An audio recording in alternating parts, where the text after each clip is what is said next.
Good morning, campground and RV park owners, operators, and managers. Brian Searle here, founder and CEO of Insider Perks. Really excited to be connecting with you guys daily in this one-on-one video format, doing our best to provide some practical tips, tricks, marketing advice, things that you can use to help increase your revenue, increase your camper nights, and just overall be more successful.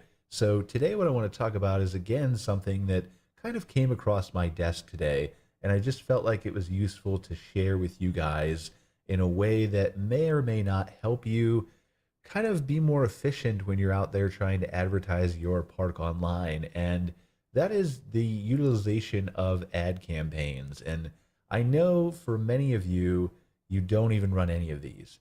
There's this mystique around Google AdWords that it's too complicated, and rightfully so. There are a lot of settings and things you need to tweak on a daily basis. But what I'm really talking about is just the very basics of knowing that if you are going to spend money on a Google Ads campaign, or more importantly, if you're going to spend money on a Facebook ads campaign, which seems to be more popular based on my experience with campground and RV park owners because they're already on Facebook and they see that little boost post button right there.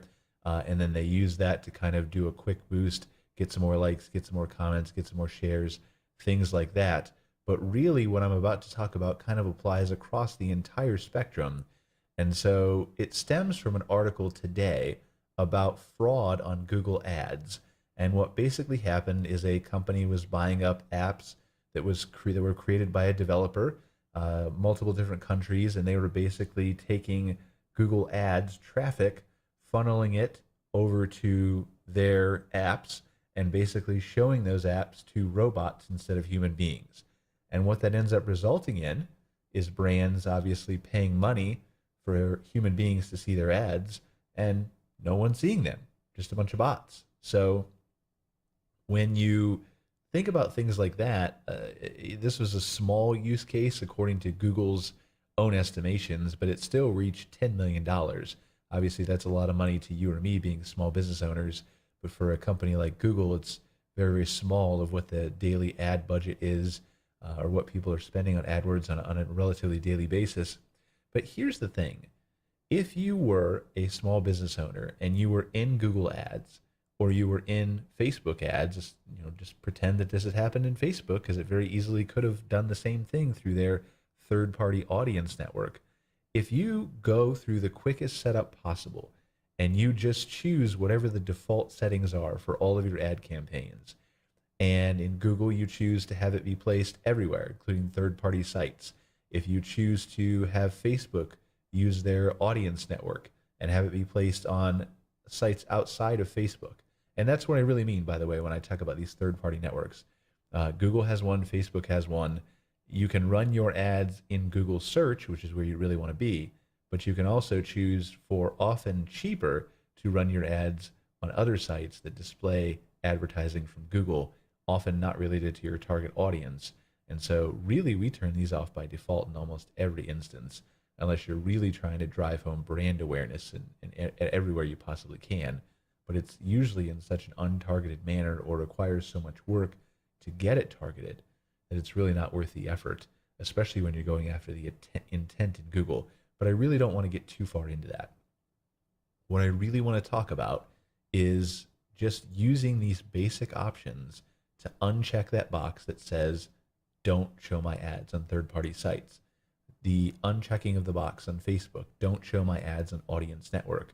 If you do that, then even if there is this fraud on external sites, you and your ad account will not be impacted by it. And that's the bottom line. The unfortunate situation is that a lot of people will go in and think that I can do Google Ads with a quick course, and you can. You absolutely can. The problem is that to do it well and to make sure that you're not wasting money on it or being a victim of fraud or any number of other things that could go on, you're not paying too much for a click, it requires a ton of constant optimization, a ton of watching, a ton of adjusting, a ton of practice, practice, practice until you get it right.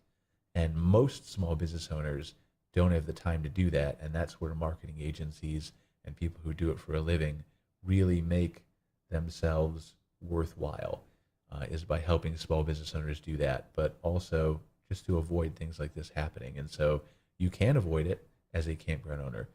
Just make sure that you are paying attention to these different settings and know what they mean, because they really can impact how successful your campaign is and whether you're actually showing ads to the real people who you want to see your ads, which is the people who will potentially come stay at a campground. Really appreciate you guys joining us for another episode of this daily video here. If you have topics, if you have suggestions, more than willing to take them. Shoot me an email to brian@insiderperks.com. Till tomorrow, we'll see you again.